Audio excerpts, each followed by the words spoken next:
Bright suns, and welcome back to an all-new episode of Let's Talk About Star Wars with Maggie Levitt. Today's episode is going to be all about the High Republic. So if you have not read the last 3 books that just came out a few months ago, spoiler warning, because I'm going to be talking about them in a little bit more detail than I have talked about in past episodes of Let's Talk About Star Wars.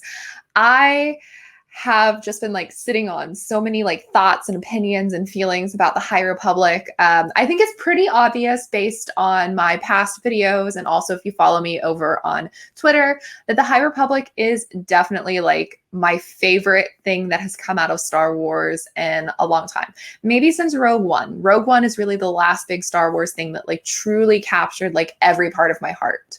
I just love the High Republic. I love the authors. I love Project Luminous. All of the people working on it are so great and they are so creative. And I love what their minds have created for us. And it brings me so much joy.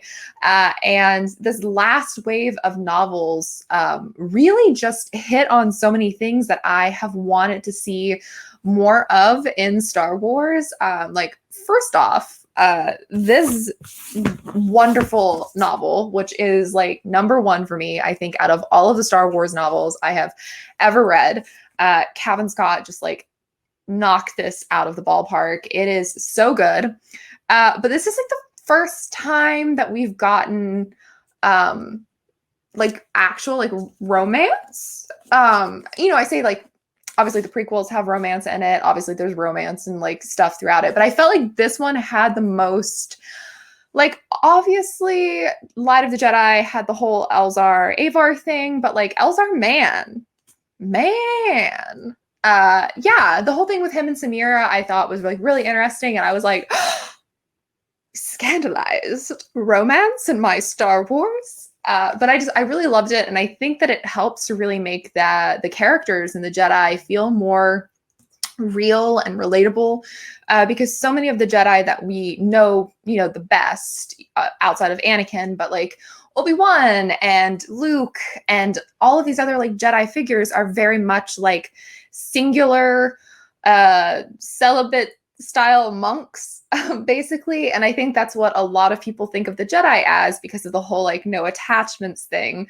And so it's really fun to see these characters kind of exploring this other aspect of being a person, and exploring some of these connections and stuff. I'm a huge fan of the friendship between Elzar and Stellan, and honestly Avar as well. I have my feelings about Avar, but I like that this trio, there always has to be a trio in Star Wars, have been friends since they were children, and they know each other so well. I think that we never really got good friendships in the Jedi Order and any of the previous properties that we have got to explore. Obviously, Obi-Wan and Anakin had a kinship, but I feel like that connection was always overshadowed by the fact that Qui-Gon Jinn was the one who signed up to train Anakin, and then Qui-Gon died, and Obi-Wan felt obligated to take on Anakin, and their friendship was never truly a friendship. It was more of a mentorship, and so you don't get some of the finer intricacies in friendships like you do with Stellan and Elzar and Avar, and I just really like that dynamic.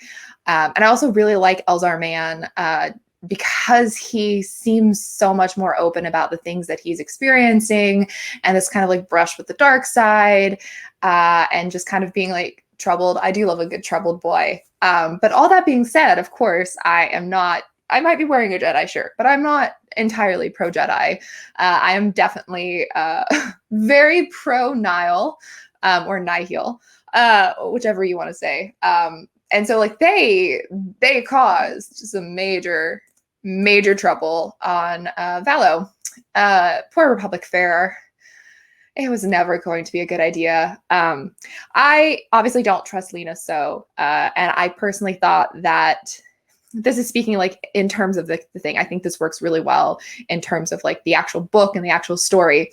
But I thought it was so interesting that you have all of this conflict going on in the galaxy, and Lena So's main focus is having this giant fair literally painting a target on Valo and what's going on there. Like, hey, Niall, we're having this big party. All of these people are going to be here. Definitely don't attack it. I don't understand the thought process that went into Lena So's mind when coming up with this plan. Maybe she was just very optimistic, but anybody should have been able to see that the Nile were going to attack. That felt like a given. But I do think a lot of her kind of ego comes into play with that, because she's so focused on her great works and she's so focused on being seen and perceived as this beacon of like hope and unity, and obviously putting on like a brave face in spite of what's going on in the galaxy, that I think that a lot of it is about like pride goeth before the fall, and she really falls in this book. I mean, she nearly dies. I mixed emotions on her survival. I was like, she could have died and it could have like caused a whole like chaos, but I think it's good that she survived, because now I'm curious to see where that will take her, where her art goes, because I do not trust her. Also, if you've watched me on Radio Rebellion, I talked about my theory about Samira, who Elzar sleeps with in the book. And I thought that whole situation was really interesting, because like they were both working on the fair, and like he wakes up alone and she's left, and it felt weird that she didn't like be like, hey, it's morning time, we got to go to work, that she just left him there. I felt like maybe there was some ulterior motives, like, hey, maybe she was just like, it happened, let's move on, back to reality. But I have this theory that the person that the Nile have as a contact on Valo and with the Republic, I have a theory that it's Samira, because it would make a lot of sense to have somebody like Samira get cozy with the Jedi to get more information. And Elzar is, despite my love for him, kind of a weak link, because he is kind of struggling, and I think people probably can tell that he's having a bit of an issue. So yeah, I have this theory that we will see Samira again, and that Samira is up to no good, and I'm here for it. Because yeah, I love chaos.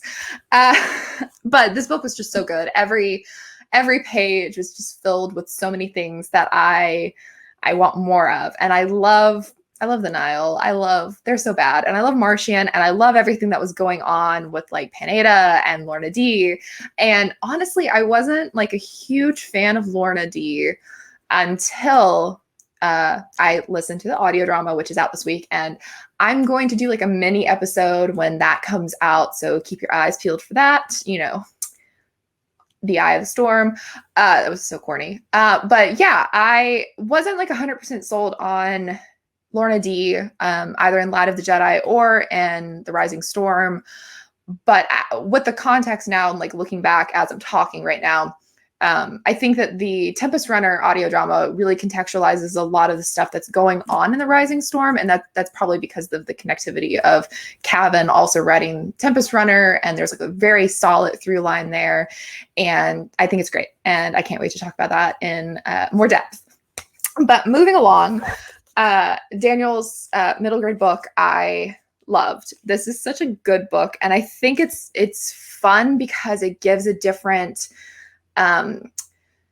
viewpoint on some of the stuff that happens in The Rising Storm, and I just think the characters are like so much fun. I love Ram. Ram is a sweetheart, and just everything with Vernestra. If you're not reading, like, there's so much. I love that the comics and the books and everything tie in, and I know that like initially they said that you don't have to read everything to get a full picture, but I really do think that it is important to try to read as much of it as possible, to read the comics and to read the novels and the middle grade and the young adult, because they all kind of interconnect, and you get this much fuller story. And I think it really adds to the experience because like if you didn't read Test of Courage, you wouldn't know Vern and like her story and some of the other characters in this book. And now we're getting Ram and some of the other stuff. And this is just fun. I love this book. It was so good. And there isn't like as much depth to it as like something like The Rising Storm. So I'm not going to pontificate quite as much on it because I do want to get on to the young adult book, which is like my favorite as well, because Justina Ireland killed it with this book. It is so good. We had the return of a character from Out of the Shadows. Just kidding. We had so similar names, but we had a return of a character from Claudia Gray's Into the Dark. Nan returns. Nan, of course, is the character that is part of the Nile, but she was pretending to be, you know, an innocent person to kind of con Wraith and Silas in Into the Dark, and she returns in all of her Nile glory in this book. And I related so much to Nan in this book because she is a Marchion Ro fangirl. And honestly, I respect that as a Marchion Ro fangirl. There's just so many moments where she was like, he's so beautiful, he's so wonderful. And I was like, same girl, same. But yeah, I really, really enjoyed this book.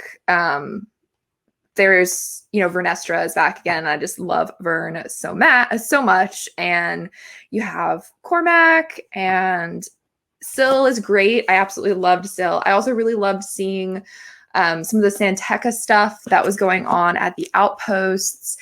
And there's just a lot of interesting things that are going on in this book that are setting up the next kind of section, the next wave, I guess, of books. And I love it. I love seeing characters grow. Like Wraith grew so much from Into the Dark to Out of the Shadows. He went from being like, I'm okay with just staying and reading a book. And then he's much more not like comfortable with adventure. I still think he has his reservations, but he's much more like ready to go. And I think something that I've really been loving with the High Republic is that, you know, we're about a year into this so far, and I think we're about 2 years into it with the actual story. And we're seeing these characters that we meet as Padawans become Jedi Knights, like Vern, and then you're seeing them like become young, not a young adults, but like young, yeah, I guess young adults, but like older teens, young adults. I'm particularly thinking about the comic that's coming out this Wednesday, which I will talk about in my next little segment, which will come out later this week.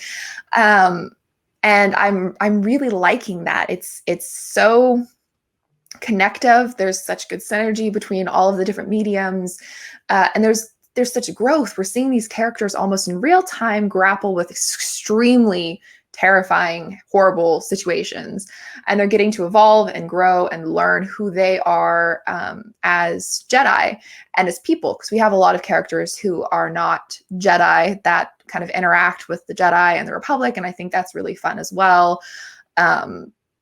Specifically thinking about, you know, the characters that were introduced to us in Into the Dark, and they're now currently in the High Republic Adventures.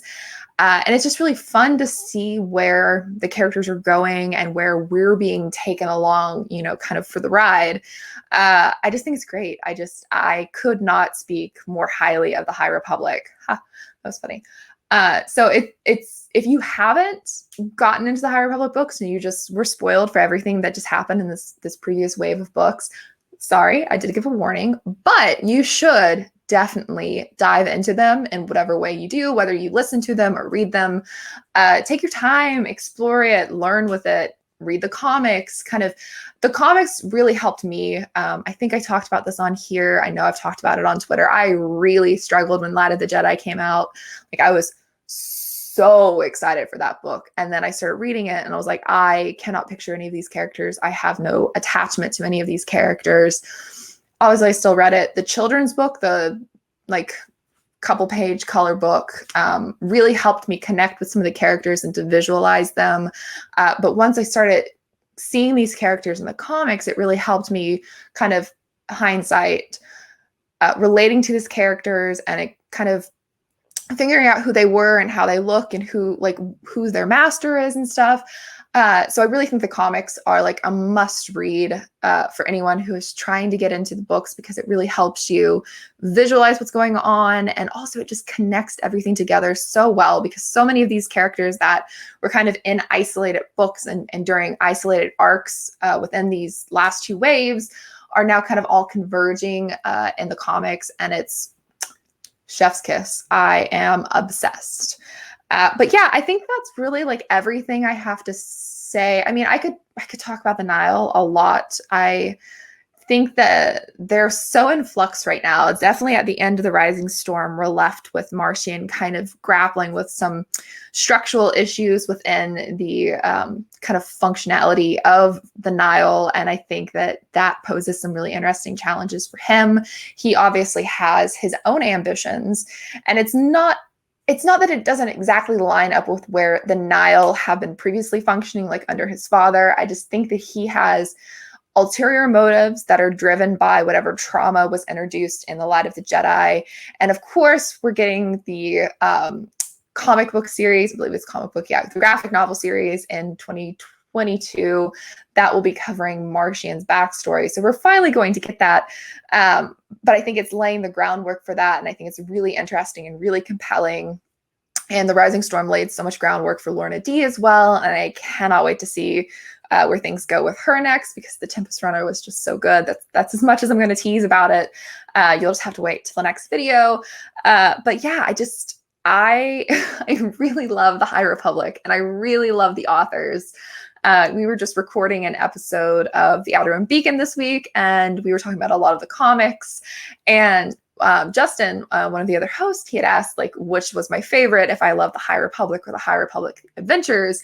It really feels like asking me to choose between like twins, because I love both of them so much. And I love because Cavan and Daniel have very different styles, but at their core, they both really understand Star Wars and the ideas that they present and the ideas that they play with, and the callbacks to previous stories, which are technically future stories, in the timeline are just so good. And their characters are so well-rounded, and you know so much about them just in a matter of like 20 pages an issue. And it's just an absolute treat to read them every month. I wish there were like comics every single week, because they're just so good. So if you have not read those, I beg of you to read them. They're so good. The latest two arcs that are going on in both of them are just so good. And I really particularly like the High Republic Adventures, because Frazalo is a character that I like instantly fell in love with when his character design was introduced during the original announcement for the High Republic.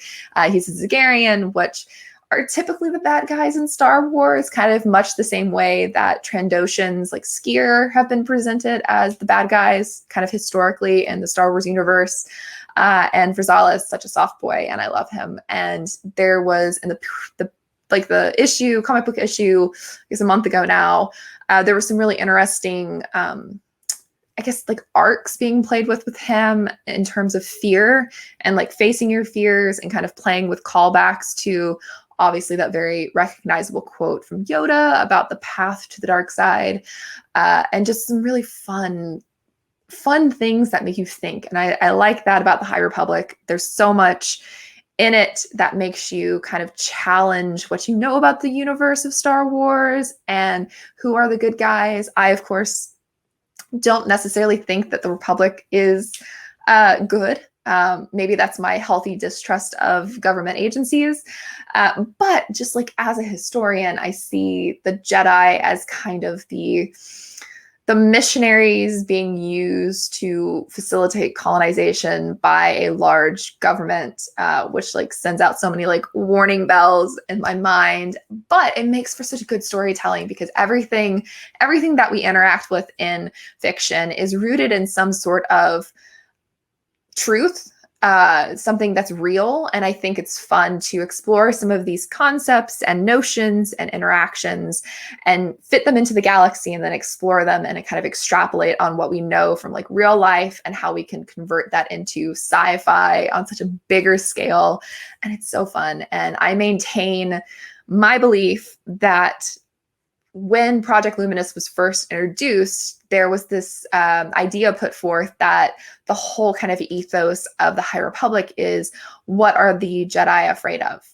And I think the Jedi are afraid of failing themselves. I think that the Nihil challenged them in a lot of really compelling ways, because the Nihil are against them because they think that they are the morally righteous, morally like the best. And I think that in their interactions with the Nihil and just the absolute devastation of the Nihil's warpath, essentially, I think that poses some really interesting things for the characters, especially somebody like Avar Kriss, who I'm sure is going to have a significant fall at some point, because she's really being built up as this, like the Starlight Beacon herself. And so I think that her star is going to fall. And it's interesting to see, because like I like Avar Kriss, but I don't like Avar Kriss. I think her character is like fantastic and really intriguing, but I do not like her in the comics.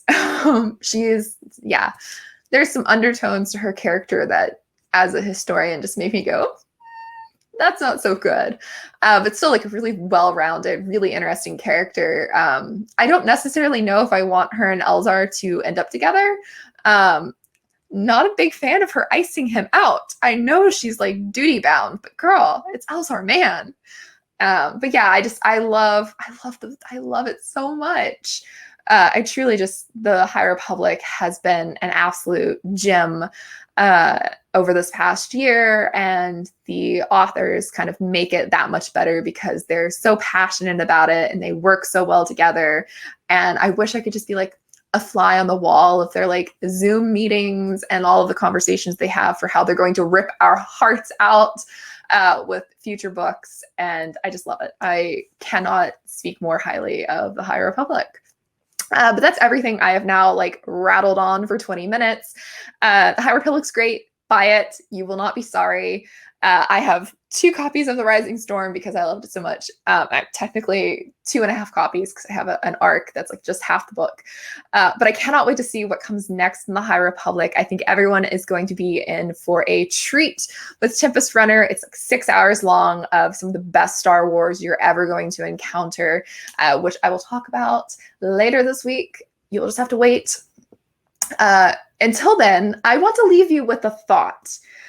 So as society is slowly starting to return to normal, I am starting to venture out into antique stores and different kinds of stores, flea markets, yada, yada. So what kind of Star Wars things would you like to see me look for?